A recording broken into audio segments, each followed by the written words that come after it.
Samantala, kamustahin naman natin ang presyo ng mga bilihin sa Balintawak, kung saan pasok pa rin sa itinakdang MSRP ang mga paninda.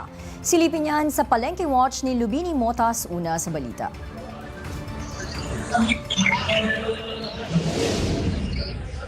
Batay sa pinakahuling price at supply monitoring ng Department of Agriculture sa Balintawak Market, karamihan sa mga pangunahing bilihin ay pasok pa sa itinakdang maximum suggested retail price o MSRP 3 araw bago magpasko.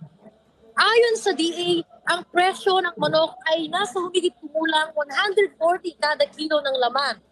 Ang baboy ay nasa 260 kada kilo at ang liempo ay nasa bandang 350. Lahat ay within MSRP dahil din sa Balintawak matatagpuan ang bagsakan ng karne at manok kaya nananatiling mababa at makatarungan ang presyo.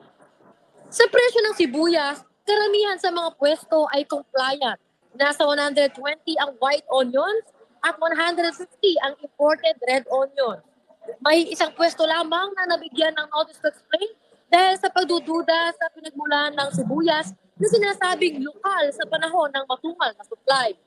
Ayon sa DA, inaasahang mananatiling steady ang presyo ng mga bilihin hanggang bagong taon dahil perishable ang mga produktong agrokultural at tuloy-tuloy ang paglabas ng supply sa palengke lalo na ngayong oras de peligro.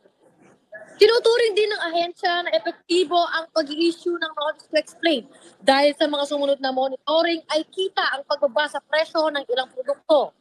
Ayon sa pamunuan ng palengke, ang mga tindero na hindi susunod ay i-endorso sa business registration para sa posibleng aksyon sa kanilang lisensya. Patuloy ang regular na price at supply monitoring ng DA kasamang LGU at pulisan upang masigurong sapat ang supply at makatarungan ng presyo ng mga bilihin hanggang papalapit ang Pasko at Bagong Taon. Yan ang update mula sa Balintawak Market. Nauuna sa balitang totoo at laging bago, Lubini Motas ng IBC News para sa alauna sa balita ng Congress TV.